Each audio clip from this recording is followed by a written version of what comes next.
Hello everybody! Hello, and welcome. Welcome to Academy Live episode 23. Oh, that was close. Yes. One day you will fail. I will not. I practice every morning.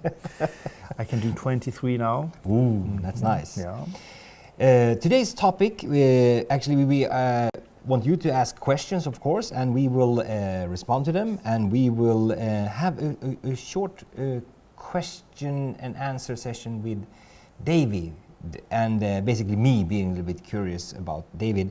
And we're also going to talk a little bit about the Profoto Academy. We've done now 22 episodes. 22 episodes and just starting out. Oh, I thought it was a reflex. Yeah, Every time I say it was. we have done 22 and we are a bit into 23. Yes.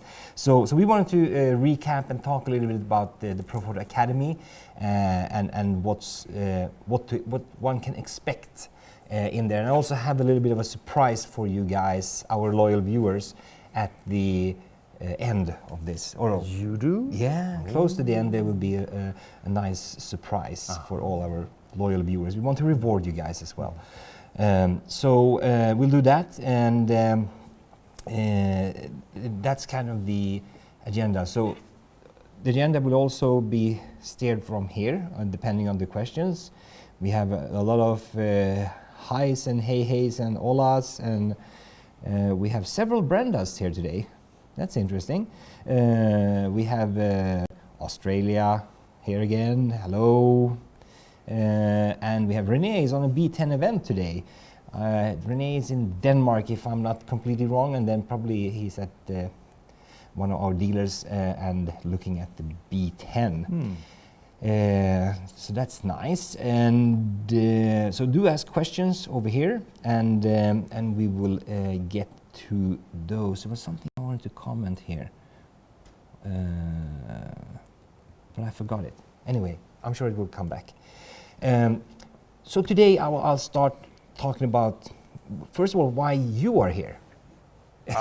Me? Yeah, there's a reason why you are here by my side, and also why you are one of the teachers on the Profoto Academy, and also very tightly linked with Profoto when it comes to development of products as well. So you always, when we are here and we're supposed to prepare for this, then David is out lurking in the corridors and talking to engineers. I'm trying to talk to all those guys and girls out there, you know, the ones with the really big heads that really know everything, all the ins and outs of the production of stuff, and I try to, you know, give them some massage and try to get some input to them, so we photographers can... Which they also appreciate, because when you don't do that, they come and seek you up, so they'll come in here. Yes. And so we had, there we go, we got Colombia here as well. Hola. And Seattle John, hello, welcome. And so there's a very strong reason, and I think the key reason is that, I'll be very harsh here, but you're a nerd. Well, I do not say no to that. Exactly. because actually I have accepted my nerdiness. I am a nerd, and I am a photographer too. Yes, I am a photographer, and I use the equipment all waking hours in my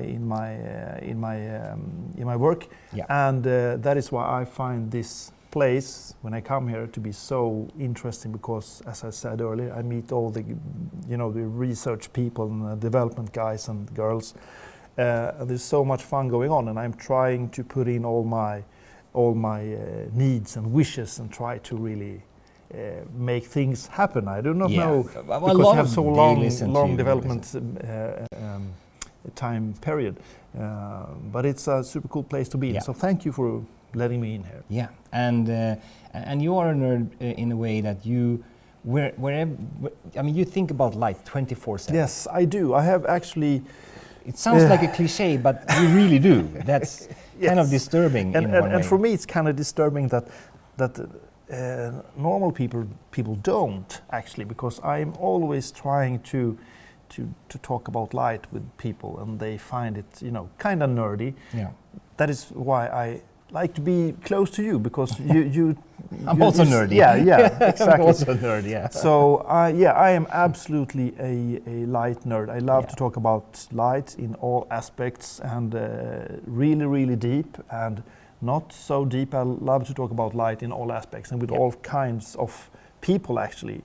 Beginners, really advanced ones, everyone, because I love that everyone has their own model of how light works. Yeah. And it's so interesting to start to pull the strings in everybody's view of light. Yeah. So, but what we do, I mean, both of us, I think what we have in common is that we try to tie it back to physics as much as possible. Yeah, and exactly. And because at the end of the day, physics will create, in the physics you have all the rules on how things actually work, and if you then can turn it around to be more practical in photography, then you know that things will happen what you expect to happen, right? Yes, and I would say that all those real physicians out there, they really do know how everything works with the electromagnetic radiation, right? Mm-hmm. But they aren't photographers. Yes. So it's... We are the missing link between exactly, them. we are trying to be the missing link between them. Yeah. And I'm trying to understand what they are saying so I can apply that in photography. And that missing link between physics and photography, that's a really good way to put it. We are the missing link. We're trying to be the missing link in between because there is so much out there that all the scientists already know, but how can we take advantage of that? And I think that is the deep part when we're going really, really that's deep. And then just John mentioned in the comment, it's all about the light, and that's very true. Yeah. It is all about the light because without the light, it's all black. And I would say actually that photography is all about the light, and you as a photographer, it is all about your vision, how to create what you want. You do that with light as a photographer. And I would like you to elaborate on that more later, because that's a very, very important point. Yeah. And that's something I've learned from you, and I'm still learning, of course, but it's very interesting. Yeah. But then you have a lot of experience. I mean, you've done photography for it's at least 15 years plus. Yeah, I worked as a professional photographer for at least 15 years plus, and before that I had a small detour in the computer arena, programming, and before that I had a large detour at filmmaking and television production since I was like 15 years old. So I have, which is like 200 years. Exactly. Wow. You're so good at math. Yeah, so I've been into creating stuff with cameras for 200 years. Yes. Yes. And what I like with you is your so is style, this is going to be what I like with you is... No, yeah, exactly. I like your beard. No, no. I mean, there are a lot of tutorials out there, and a lot of people telling you that which light modifier to use, and then where to place it. I'll place it, 45 degrees here and 45 degrees up, but that doesn't really help you because those only work when you have certain conditions. Exactly, for that exact conditions. And I know because I've also been there. I've also been there when I wanted to have recipes on how to do a certain type of light. Yeah. Like if I want to do a portrait light of you, I should have my light up here and one down there, and then I will go to my camera and just take the picture. But what I learned is, especially from film and television, especially from film, that you are creating, like I talked about earlier, the vision. Yeah. You have a vision, you want to create a vision. That is something completely different. It is a completely different way of using light.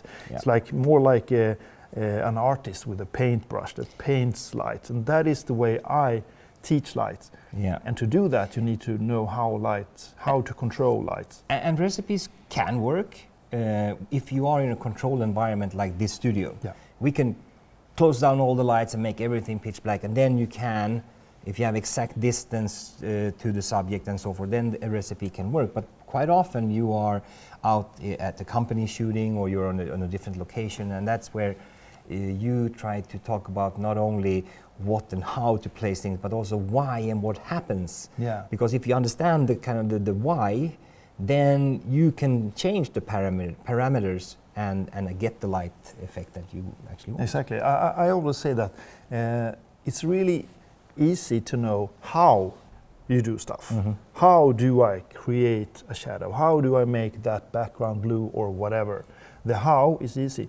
The tricky part, it's the what. What do you want to do? What do you want to happen with light? That is the tricky part, and that is what really requires experience. Yeah. And what I have done when I teach, I always give rules of thumbs to think about, guidelines and all that, to help out the what you want to do, what you have, what kinds of pieces of the puzzle already is there. But it's always up to you as a photographer to decide what you want to do. I can never tell you what to do. I can only tell you how to do and how it works. That's true. And that is actually I would say that is the key to learn light. It's easy to learn how you do everything, but to help everyone to build up their own what to do. That is the key, I would say. Oh, here we have someone who's not telling the truth. Jim here says he doesn't look a day over 150. Oh, you liar there. He looks much older than that. Have fun on your trip, guys, from Petter. Yeah, we actually, tomorrow we're going to Japan. Yes, we are going to Tokyo. Yeah, so we're going to be there and do a whole bunch of workshops. Yeah. And it's kind of exciting because it's all new material, new red thread going through it, and a lot of new learnings. And it's going to be really interesting because I've never been to Japan. Oh. So the cultural thing is going to be super interesting. And we're going to talk a lot about light, as you said, all new material and all new ways. Actually, I would say that it isn't new. It's like a snowball. I started out with explaining light for many, many years ago, and everything, we build up this way of explaining the method of how to control light into what we have now. And this is a new version of everything. Yeah. That's, everything started for many, many years ago, and here we are now in a new version in Tokyo, starting at the 22nd, I think. That's tomorrow. It's not going to happen tomorrow. Oh yes, true. So when the plane leaves, it's 22nd. Because it's going to be a lot of time changes and so forth. So starting this weekend. Super excited. And we'll see if we make it back until Wednesday. So actually next Wednesday might be cancelled, worst case, but we'll hopefully not. And Michael is saying I'm going to he's nicknaming you Gandalf from now on, and I think Gandalf works really well for him. Actually, there is one guy here. I saw him. His name is Peter Larsson. He is on the feed here. Yeah, Peter. Yeah. He was one of my childhood friends who also worked a lot with television and film production. Super good guy at lighting and photography. Hello, Peter. We actually have a couple of questions. So I think we're done with you now. Yeah. Bye. But no. So I think it's good for people to kind of understand where you're coming from and why you're sitting here. Yeah. Will we see new AirTTL remote anytime soon? Well, Alexander, we have actually fed that back into the Profoto engineers as well, that we are looking for it. So hopefully they listen, because we've given comments on things that we would really like to see happen on the AirTTL remote side. But do we know? No, we don't. They don't tell us, thank God. Maybe for their sake, otherwise we would leak like buckets. Yeah. We can only read their facial expressions, like when we were trying to. They have poker faces. That's kind of. We try to read. We try to read the faces. Vincent is asking about any news on the parabolic Zenith. So regarding that one, they made a limited edition that they sent out to certain rental studios and also to you for evaluation and checking out and so forth, to make sure that it actually delivers what it should deliver. I do not have any more information on the results from those evaluations. I think they're also looking at durability and so forth, because in rental houses they get beaten up really bad. I think that's what they do. Yeah. Well, I can give some. I have tested them a bit. Yeah. Well, maybe I should. I can tell you that I like them. I think that Profoto should do something with them, because I think they are kind of cool. They are kind of cool. Yeah. And we have a question here about OCF Zoom. Is there a situation in which you would actually prefer the OCF Zoom over the OCF Magnum, and why? So for me, I mean, first of all, the the light coverage, kind of the stamp of light that comes out of the OCF zoom is slightly narrower, so it's more zoomed from the name.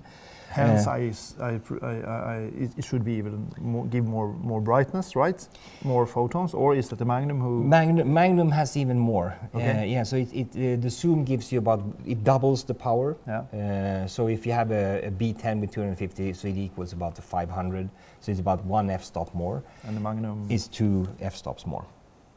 And the zoom was 1. 1 f-stop, and the Magnum is 2. 2, yeah. Okay. But the Magnum has a wider light coverage, and so it all depends on how big of a light stamp you want to have, and so for me personally, my opinion, Profoto takes no responsibility for comments. No, if you are standing in a situation where you are considering to buy one of them, which I was at one point of time, I started with the OCF Magnum because it gives me 2 f-stops more power. And for those days when I'm in a strong sunny Botswana or wherever it could be, and I really need that extra power, then I want a lot of power, and the Magnum gives me more power. But then after a while, I found situations where the light pattern was too wide, and that's when I went to I bought the zoom as well. Secondly. Okay. I never tried them. Yeah, because these are small things. Yeah. You don't work with small things. You always work with big things. Big I don't do small. No. No. You don't do. And that's actually a funny thing because we are very different in that way. When I go and shoot something, I have as little as possible. All my light stands, everything is as light and carbon fiber and then when David comes, he has everything made out of lead or something heavier, if possible. Yeah, and big, thick, boom, and there's tons of stuff. Because the client doesn't pay you to be lazy. No, No. that's true. So when I come, we do the job, and we are prepared for everything, every single possible thing that can happen. Yeah. And we solve everything, but it's kind But of I think it's heavy. It's a heavy way of working. Yeah. And that's why I think it's probably a compromise between the two of us is probably where normal is. Yeah, probably exactly. And I think that my way of working with all those big stuff comes from the film industry, the television production. I'm still used to that, to have all those big stuff. And also I travel a lot with my gear, and gear tends to break if they aren't, really big and sturdy. So that is also one reason why I always use those big stuff. Yeah. But that is me. Texas has joined us, and we have India, and we have South Korea. Oh my God, it's like over 1 o'clock in the night. Yeah. That's good. So coming back to, you made actually a series of for Profoto Academy, and it has 3 courses, 3 different topics, 3 1-hour courses. Oh, you still remember 3? That's like 20 episodes ago since you did it. No, it's still in there. 3 hours of educational stuff. Yeah. Yeah. Exactly, and it's on the online education from the Academy Live. Profoto.com/academy, and they are a bit different, I would say, in a way. I mean, we watch a lot of tutorials on YouTube. We buy, I think, every single light course that's available in all different types of places, and just to see what people are talking about. But you have a different view of it, and also in those courses, it's not like here. These are more like a complement to those, so we have an opportunity to talk with you guys and have this interaction and get questions and be able to answer. And here we shoot with Ken if we shoot something. But in the other one, in those courses, we have models and stylists and sand and and a lot of other interesting things. So those are also production value it's a little bit more fun to watch maybe than the 2 bearded faces here. And I can use my big stuff. And you can use everything. Yeah.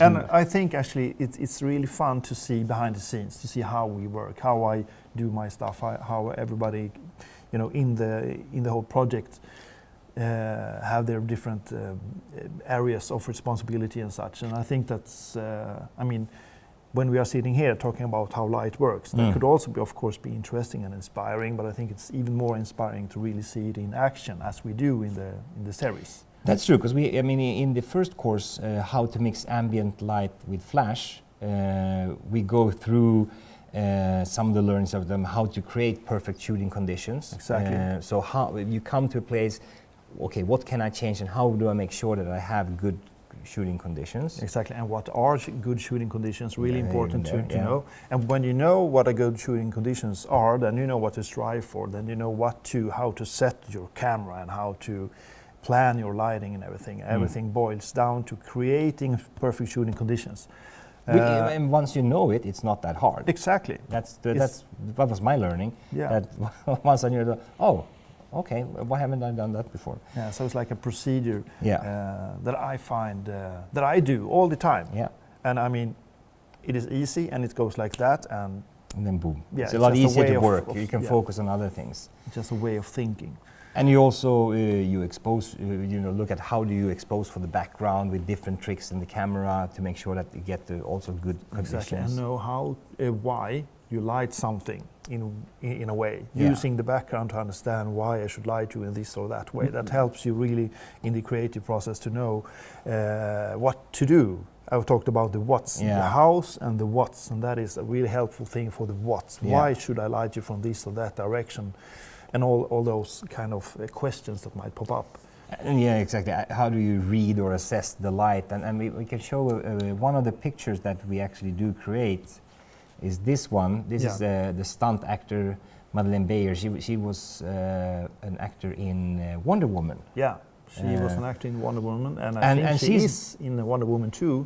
If I don't know if that is official, so forget I said that. Yes, exactly. I didn't even heard that. But she is a tough one, even when she's not an actor.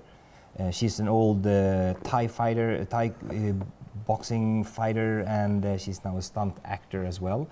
And in this specific image, you walk through the viewer or the people on the other side of the screen, exactly how you think, how you get to this image, and where do you place? Because we have 1, 2, 3, 4 lights, I think, in this image. Yes, and we assess the whole environment to understand where to put the lights and why we do that. So there is a reason behind every single flash, of course. Yeah.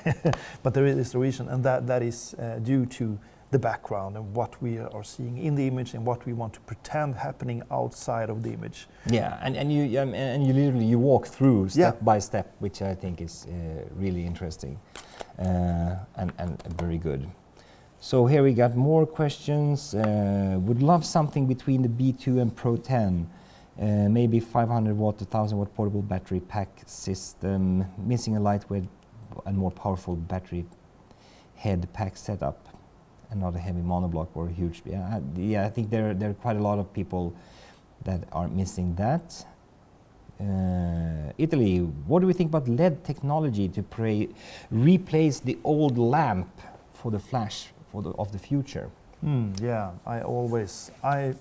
I wondered that too, and I have asked so many of those guys out there, what is happening with the LED technology? How far has it come? How strong is it? When will it replace? Will it ever replace? And stuff like that. Do you have any new No, not any latest greatest. I know that they are investigating that a lot, and there are some shortfalls. I mean, because for one thing, the flash when the xenon gas, and if you go back, I think 3 episodes back, we go through how a flash works.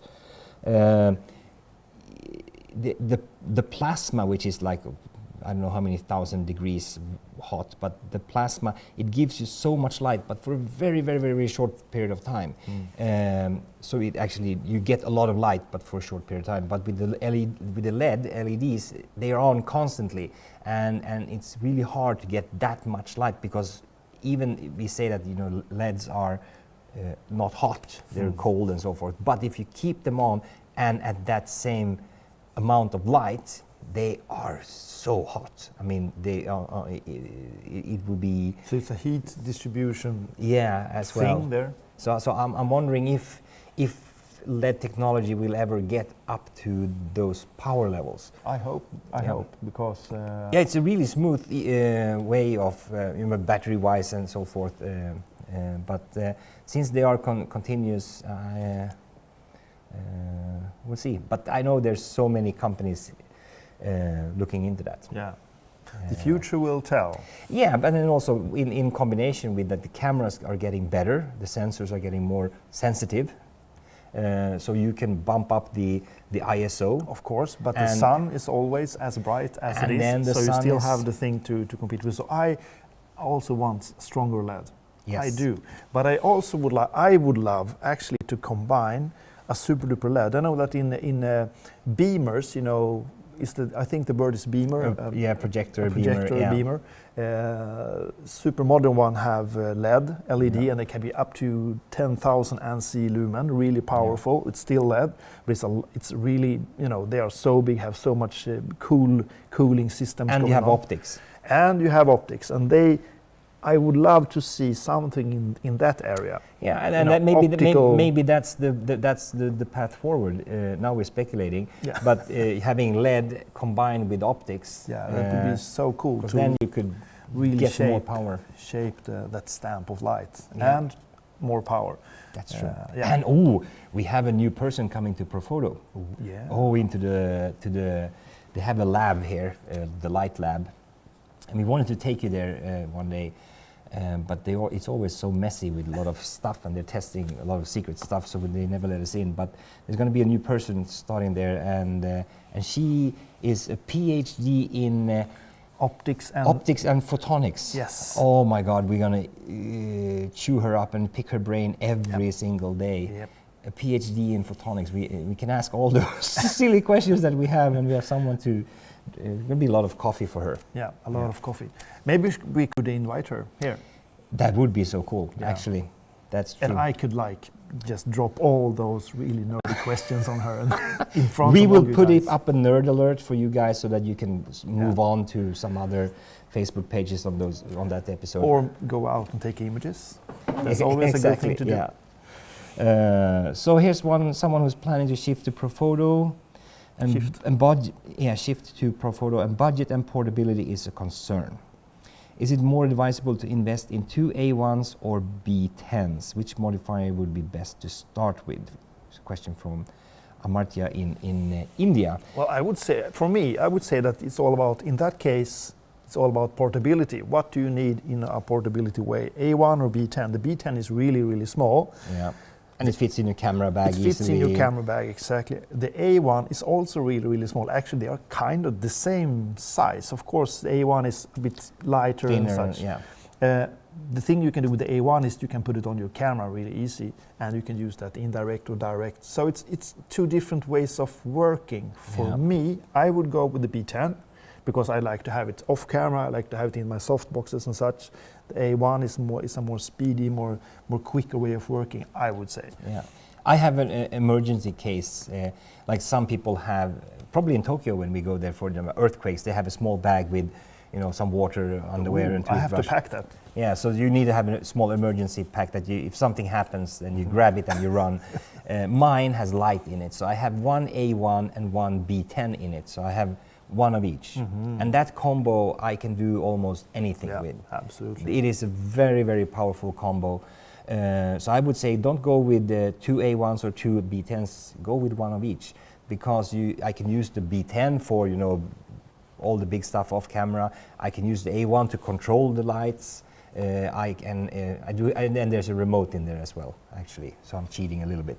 But you can use the A1 to create something interesting in the background if you want to create some effect. You can use the A1 as a remote for the B10. As well, yeah, exactly. So if you have both, maybe you do not need to buy a Yeah, but I'm like you, I go off camera with both. Yeah. So I use the A1 to create something on the background, or a hair light, or a rim light, etc. And then I use the B10 as my main light if I shoot portraits. Yeah. But so there's a lot of fun things. Or throw in the A1 into a refrigerator or a glove compartment in a car.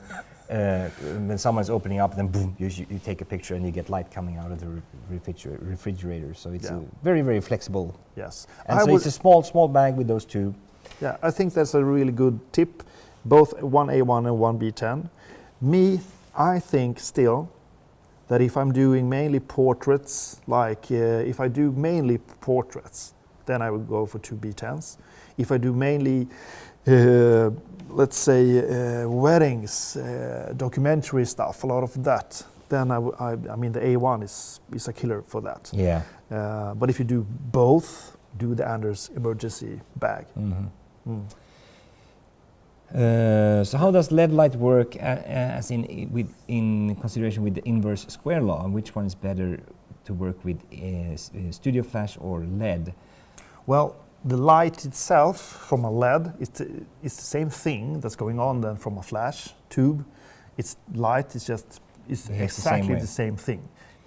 Absolutely the same thing. So the inverse square law thing, that is all about if you have some kind of optics in front of it, then you can fake that you have a longer depth of light. But otherwise it's the same thing. You have a surface that creates light, which will have perfectly, that small LED light is, one single small LED light has is almost the definition of inverse square law. You won't have any longer depth of light or anything if you do not have any optics in front of it. Because then you can change it. Yeah. Because when you have optics in front of it, then you can start to change that. Yeah. But actually the math still complies, because it is just if you let all your rays of light going more parallel like that, you still have the origin of light like if it was further away. So the math still complies if you count from this imaginary source of light. The only time when you can actually avoid that math and avoid the inverse square law is if you use a laser. Yeah, when you use a laser, but still, close. Actually, since there is no physical laser that actually is 100% perfectly parallel, no, they always have a divergence. Yeah. So it's always like you have your original light source really far away. Yeah. So it still complies in real life. Yeah. But we still need to make the big laser where we put a lot of lasers right next to each other. Yes. Like a big light source. And I think your hands shows it's way too small. We need to make a big light source with thousands of lasers that would be so cool. And they have blue lasers, green lasers, and red lasers. They should be able to create white lasers. Exactly. And I think there are some cars that actually have white laser technology, like Audi or BMW or one of these. Yeah. So that would be something fun. But then we went on to create course number 2. Yes, we did. Course number 2, and that was about how to light the face. Yes. Exactly. We talk a lot about the face, how to light the face, everything that you can think about, how to place shadows, what to think about with the modifiers, how to use different modifiers to create different effects on the face and so forth. And you bring up some common pitfalls that people fall in, exactly. And we also talk about how to avoid each one of those pitfalls. Exactly. I actually always, when I talk about how to light a face, I always start with how not to light a face. Yeah. All those pitfalls, what to avoid, because that always apply when you are starting to learn how to light a face. Yeah. Those pitfalls, you need to know them, you need to know how to avoid them and how to solve the problems when they occur. So that is what we are talking about in the second episode. And Hannah Cousins is there working with us as well. I talk about the theory and she shows on a model. And we work with supermodel Nelly. Yep, supermodel Nelly is there. And then we also work with Hannah Larsson. We do. Yes. Exactly. She's the model for the final shot. Yeah, which looks like this. Yeah. And Hannah Larsson is she's a singer as well, so she's on Spotify, and also her sister Sarah is also a singer. And also on Spotify. Also Spotify, yeah. And here we had we worked with Brandy. Oh my God, that was the artist Brandy who made all those flowers that you can see on the left side and going around Hannah. Randy Kraft, a really, really good artist who paints flowers, but here she actually made the flowers physically. She's a stylist for this beautiful image, and we wanted to create, we had this idea, this vision about... Vision? Is that important? Yeah, a vision is very important when you are creating images, I would say, or elsewise everything is just random. So we had this vision of creating a half circle, and that half circle was supposed to symbolize the circle of life. In the top, the flowers in the top, that is the beginning of life, the birth, the youth. And as we're going down, everything is going more old and more ugly and more, dirty and dry. Yeah. So the flowers is from top, the young, newborn, and you can actually see it's like, the image is way too small now, but you can actually see the dew on the small petals, exactly. So it's really, really fresh, and the life goes on. But in the center we have, or not in the center, but to the left, to the right, we have Hannah, who represents the human being that is inside the circle of light. And she's super dewy too. So the makeup of this is also a part of the vision, that she's supposed to be this, she's supposed to symbolize this, that a human being is always in the center, the person is always in the center of the whole circle of life, blah, blah, blah, really deep. We were so deep when we were creating this vision. Yeah. And then we did it for real. Yeah, and then again, you walk through each and every light, and you show exactly how you do this image, and talk about both the vision and how you place the lights and all that. So it's really cool. Exactly, and you were there too on this shoot, and this image actually has only one Photoshop thing going on, and that is one filter that makes the blue in the flowers to be more cyan colored. So this is no Photoshop things with all the rays of light in the top and such. So it's all done in camera. All done in camera and based on the vision. You know, we have this vision and we create that, and of course we adapt to the reality, but still every light is based on the vision. And I think that this image is where I were really into my mind creatively when we were doing it. Yeah. So I don't remember how the film is, but I think that I walk a lot of, like this, really focused on just creating, being crazy. But you also go through light patterns on the face, so you go through all the different light patterns that you can do. So and you also get like a map of all different versions of what you can do. And when we set those lights, that's actually almost like a recipe, because we have the image we have from top. The camera is way up high, so you see it from above. I think we had 3 angles. Yeah, 3 different angles, so you can see everything where everything sits. So it's kind of a help giving you a little bit of recipe, but that's in a controlled environment. Yeah, but going through those basic light patterns like Rembrandt, like butterfly, all those short light, broad light, and what have you. Yeah. So and then exactly. Yeah. And so that was quite interesting to really get all that information in one sequence to really show how it's done. I have a question. When shooting weddings, I want to keep my 2 B1s in manual mode but use my A1 in TTL. How do I keep my B1s from changing to TTL and changing power when my A1 is on camera in TTL? Well, all you need to do is to put the B1s, you change them into group D, E, or F. Yeah. And so any of those groups, you put them in there, you set the power for example, the ambient light or the background, and then boom, they stay the same.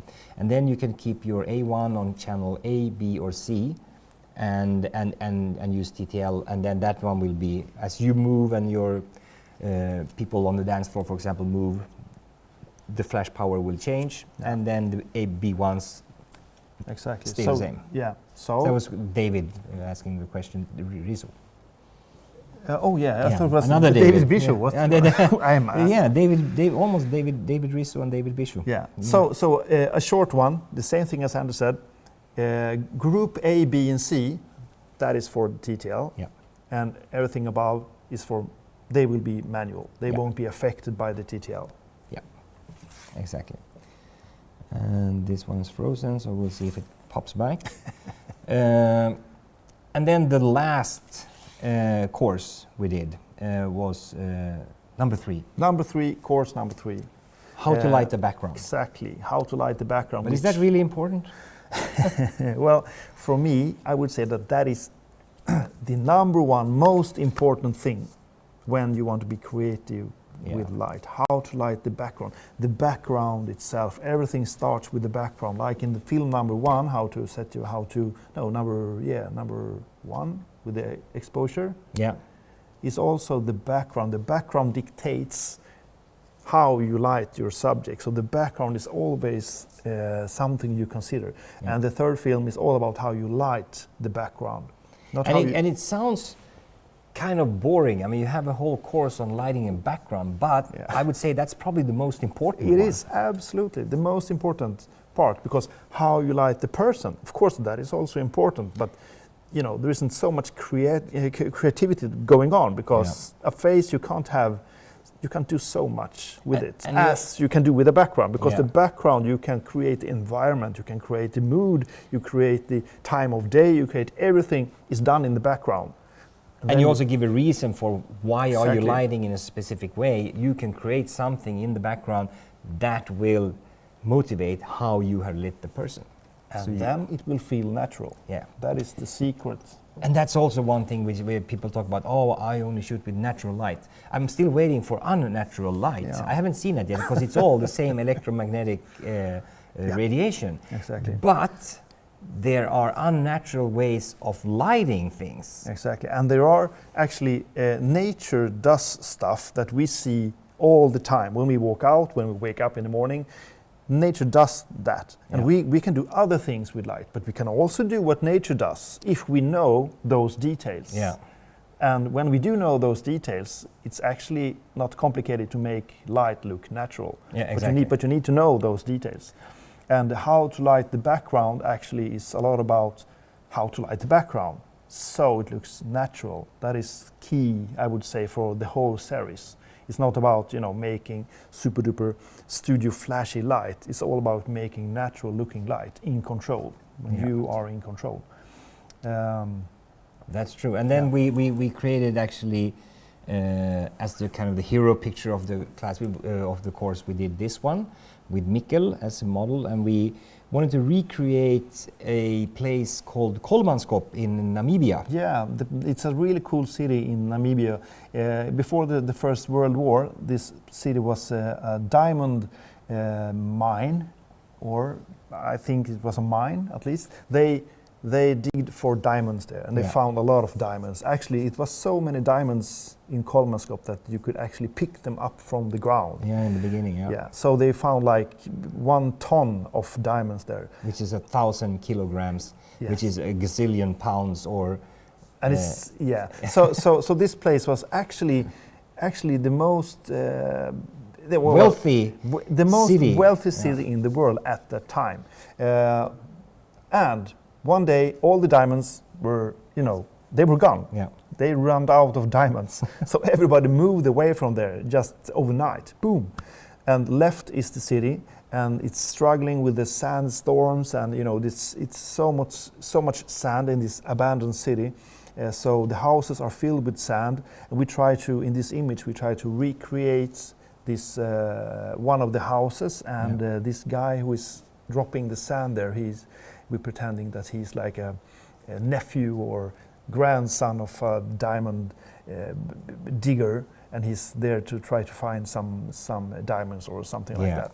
So that is the idea behind this image, the Kolmanskop city. And everything is fake. I mean, this is in your studio with a created background, and we see all the sunlight and the sky and the blue shadows and what have you. We go through all those step by step on how to create this and how to make this, how we made it look kind of natural. And it's actually, I think it is 6 or 7 lights in this image, which might sound a lot, but there is a lot of things going on, like the sky in the background, or the blue sky in the background, how we create that is quite interesting, I think. The sand, the blue, the warm, all those mixtures of colors, everything. But these are all things that nature actually does. Absolutely. So we have put in all those details, like the gradient in the background from the corner, the light from the window on the wall, how the patches of the light on the window on the wall, and so on and so forth. And how we place everything with manic was a word, a very high precision, and so on. So I think this is a really interesting behind the scenes scene where we go through everything. Yeah, and here we talk, in this course we talk about how to create cinematic backgrounds, understanding how to control shadows. We go through also kind of how shadows work and how to control them, and how to control light spread and why that is important. Yeah, I talk a lot about the anatomy of shadows. So, yeah, exactly. Yeah, because if you do not know the anatomy of shadows, what details are in a shadow, every shadow, then you do not know what to control. Yeah. And if you do not know what to control, then you can't control it. Yeah. So that is in this part, because we are going quite advanced, I would say, in the third course. Yeah, so it's getting more advanced, but still graspable. I mean, understandable, absolutely. and it's something that's kind of fun to experiment. You don't have to do all, but you do show some cool tricks on, like sticking into light and so forth. Some cool effects that are really easy to recreate, and you could make a picture pop out just by applying these things. Yeah. So that's cool. We got a question here. On the recent shot, my A1 just had dashes in the display. How did it happen, and how do I remedy it? Well, what happens if you hold I think it's the modeling light button. If you hold it, you turn off the head. So basically what it does, it will not flash, but it will still work as a air remote. So for example, if I have 2 flashes out somewhere, and then I don't want the flash on camera to fire off. Just to be a remote. Yeah, and then I just can hold it, I think for 2 seconds or so. You hold the modeling light button, and then boom, you get the dashes on the display, and then you turn off the head and it won't flash. And you can do the same thing by holding that one again for 2 seconds, and then boop, the numbers pop up again. Yeah. You can also do it through the menu, but that's the shortcut to get to it. Yeah. So that's that on the dashes. There are of course a lot of other series than yours. Yeah. With Hannah Cousins on how to shoot corporate headshots. Yeah. Lindsay Adler has a class on fashion shooting fashion. Yeah. Gervant has a whole series on wedding photography, and Sandy Puck on family portraits. Yeah. So there's a lot of good content in there. I haven't seen Sandy's. Is that in studio or? No, it's on location. So all of those are a lot of location-based courses. Not Lindsay. Lindsay is actually here in this studio. Yeah. So Lindsay is in this studio. Yeah. So we're in studio because that's fashion, and then it's a lot of cool effects in there as well. Yeah. So that's really cool. So that's that on those things. But then I promised you guys. Oh, thank you. It was a frustrating situation. I can understand that for John regarding the dashes, but now you know what it was. It's good when you're in control and you do it on purpose. But if you don't do it on purpose and you're shooting wedding, it can be very stressful. But here's the surprise for you guys. The surprise from Anders. Let's see. What's your surprise? Yay! For our loyal viewers out there. I have been able to negotiate through here that we actually have a promo code, Penumbra 2018. Love that name. Oh, Penumbra. And for those of you who know what it is, you know what it is. But for those of you who don't, go in, use that one, and you will know what Penumbra is after you watch Bisho's series. So this, if you go into Profoto.com, the Profoto Academy, and use this code, you will get 50% off on any series or any course. You can pick only a course within a series or have a full series. And it's valid for the next 24 hours. So go in there and pick your poison. I know which one I would start with, but there are also a lot of different interests and a lot of different focus on. As a photographer, you might want to pick whatever suits you. But this is actually valid for anything on the Profoto Academy. You should actually put a link down in the description too. I think it's at the end of the first video in the beginning. And then I think it comes also at the end of the video that we show towards the very end. But it's profoto.com/academy. Yep. Not too complicated. Not too tricky. And everybody goes to profoto.com all the time, I'm sure, to surf, like we do, and drool. And of course now there's even a more reason besides going to Profoto to the Academy. Oh yeah, no, we're not going to switch back to us yet. There's also one interesting article under inspiration. Yeah, there's an article, and for those of you who are signed up with my Profoto, you got the newsletter. There's an article about me and Tom Svensson. Yeah, you did a really crazy adventure. Yeah, that was crazy. We went to Botswana and shot wildlife, and Tom is one of these guys. He's always out in all different parts of the world, and he works as a conservation photographer. So he works a lot with conservation and helping out nature, because if we don't do something now, so many species will be extinct. I mean, already like there's so many species that have gone extinct already over the last 40 years, and it just accelerates. So he had this project. He had some, like you, he had a vision. He's very much like you when it comes to photography. He starts with a vision, and then he wants to put it to life. And in this case, it involved using flash, which is kind of uncommon when you look at nature photography. But and that's why he called in me and said, Anders, you need to help me. Oh, thank Paul. Put the link in the comments. Thank you, Paul. Appreciate that.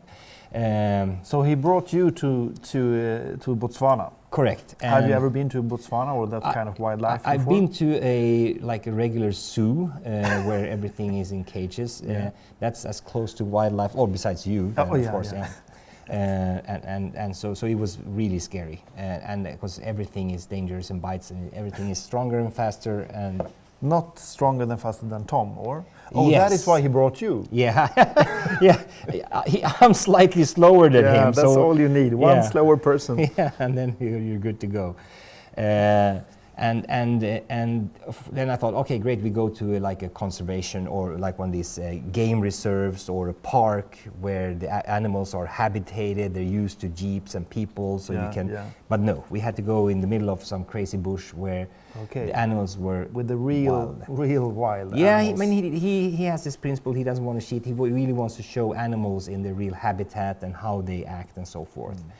And so, for example, this image that we look at right now, we're using it's about the 1.8 meters of water between the camera and the impalas, and so it's really close. It's I think it was an 11 or 16 millimeter on this case here, and the sun is in early morning hours, and the sun is coming kind of slightly from behind and left. So the faces of the impalas, if maybe they have a different name than faces, but for me, not the front of the impala. Exactly, the front part of the impala, which is also dangerous. They look cuddly, but they are as they are. Wild animals would be completely dark, but here we used an A1 with a CTO, like an orange filled gel on it, and just a little puff of fill light just to get the structure on the faces. And Jay is looking forward to see more and more light shaping course as well. We are actually working on scripting something new. Yep. So More will come. More will come.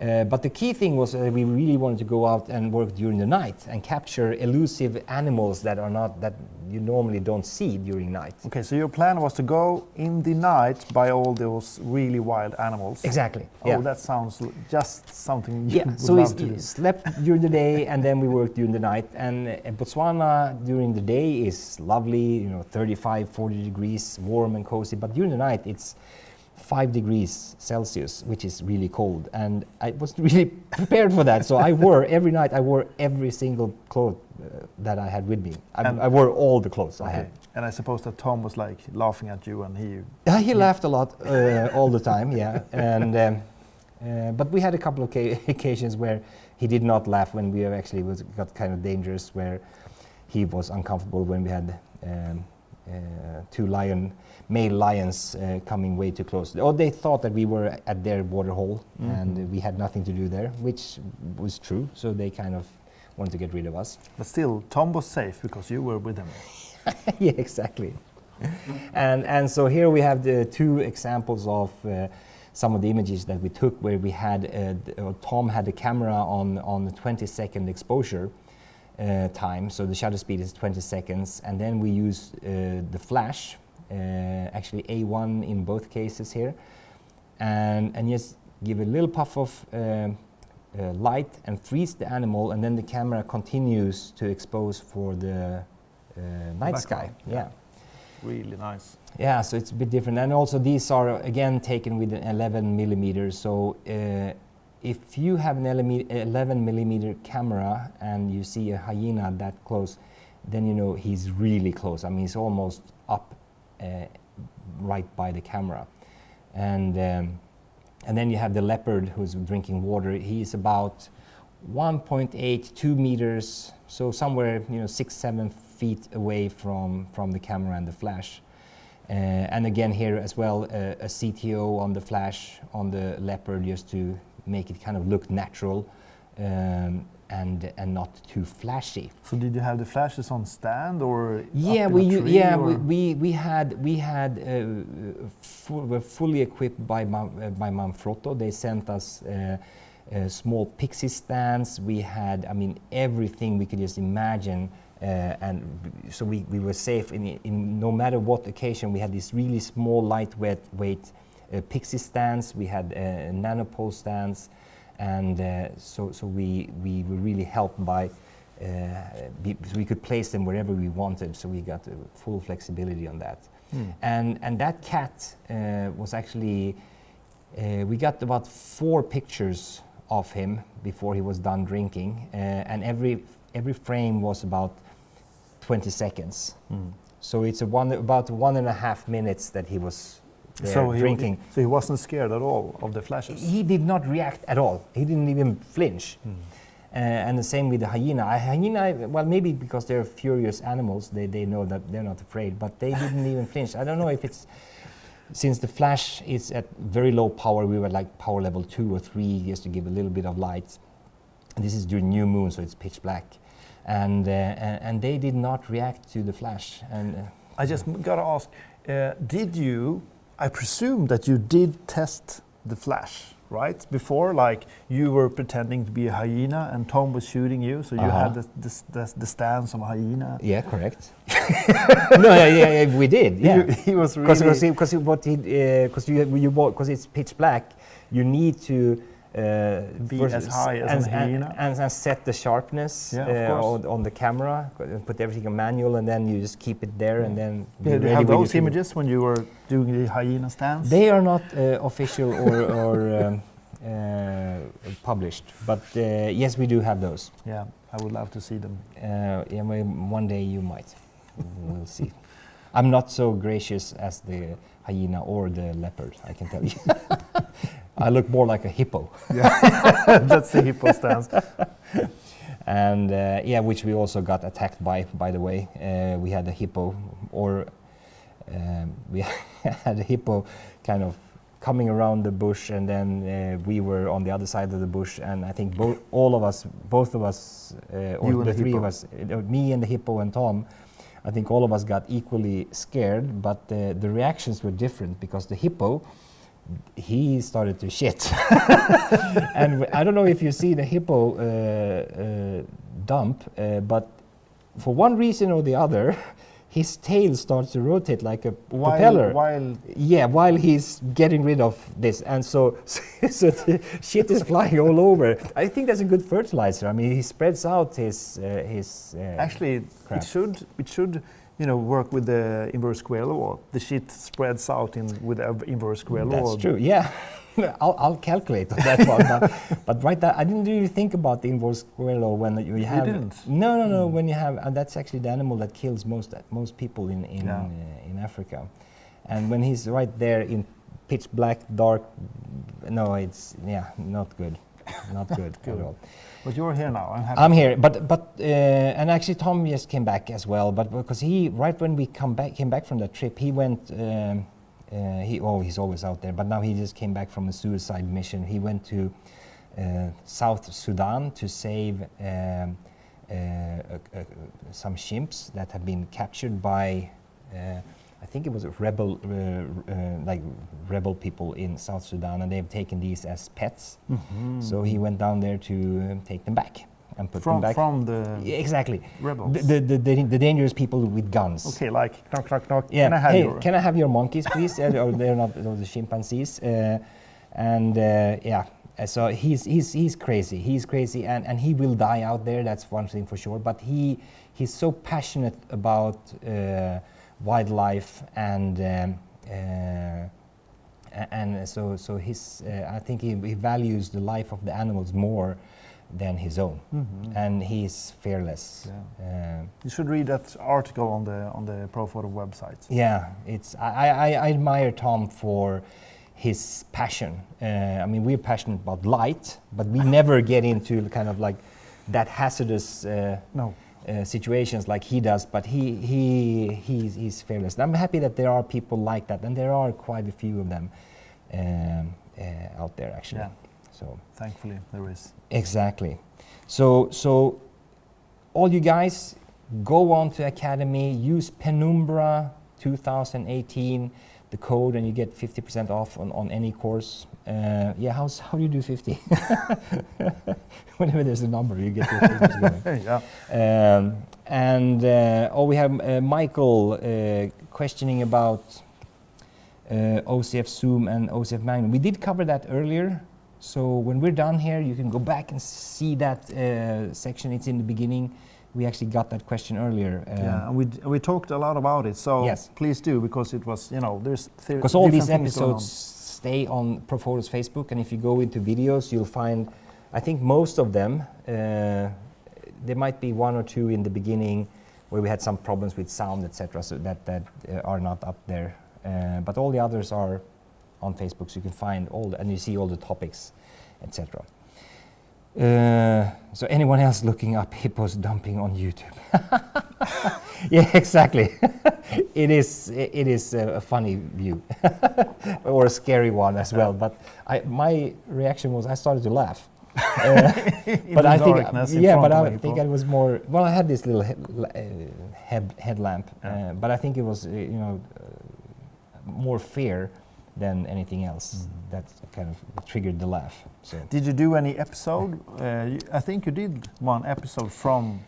Yeah, exactly. There's one where we actually, after I think it was 7 or 8 days, we had to get back in because we lived in tents, and so we had to get back into, and we went to a lodge. It's called Leopard Plains, which was a really beautiful lodge in Botswana. And they allowed us to go in there, charge batteries, take a shower. Woo, what a concept! And not in a dirty river or anything. So we got showered and we filled up our water and food supply and so forth. So it was really, really nice. And there you did an episode. And then I did an episode, and we talked a little bit about the gear I'm using and the gear that Tom is using as well. So when you watched that episode, what number something, I don't know. 15, I think it was. Then imagine that he smells good. Well, I think it was actually after I took the shower, because I felt all refreshed. Yeah. And there will also be a video with the article I need to cut it. I did a version, but it was way too long. And then Profoto said, no, it's too long, you need to cut it. So I cut it really, really bad, and now it's still like way too long. And kill your darlings. Yeah, so they bashed my head again today, and which is right, I need to cut it. But it's hard to kill your darlings, and there are so many important messages in there on what we can do to prevent the loss of habitats and also the which is causing these fantastic animals to get extinct. But I will have a full version on my YouTube channel. So check out Anders Handla. Director's version. Yeah, Anders 2 hours, Handla on YouTube. 2.5 hours. No, it's not 2.5. It's like 20 something minutes long, 29 minutes. But there is also an interview with Tom, and he has so many wise words and recommendations. What everybody can do. It's not that hard. Okay. We can make a huge difference very easily. We don't have to be out there like he is among the dangerous animals. So I think that's about it for today. Thank you so much, guys, for hanging out with us. Thank you. And Thank you. we're off to Japan. Yep. And if everything goes well, we will be back next Wednesday. If not, it will be 2 Wednesdays from now. Yeah. And we'll have some new crazy stuff going on there. And probably some new crazy stories from Japan. Yes, absolutely. Thank you so much, everybody. And if you have more questions that we forgot or you forgot to post, and keep popping them in there, we'll respond afterwards and answer as much as we can. I think so far nobody has been disappointed. Okay. Cool. Bye-bye. Thank you. Bye-bye. Thank you so much.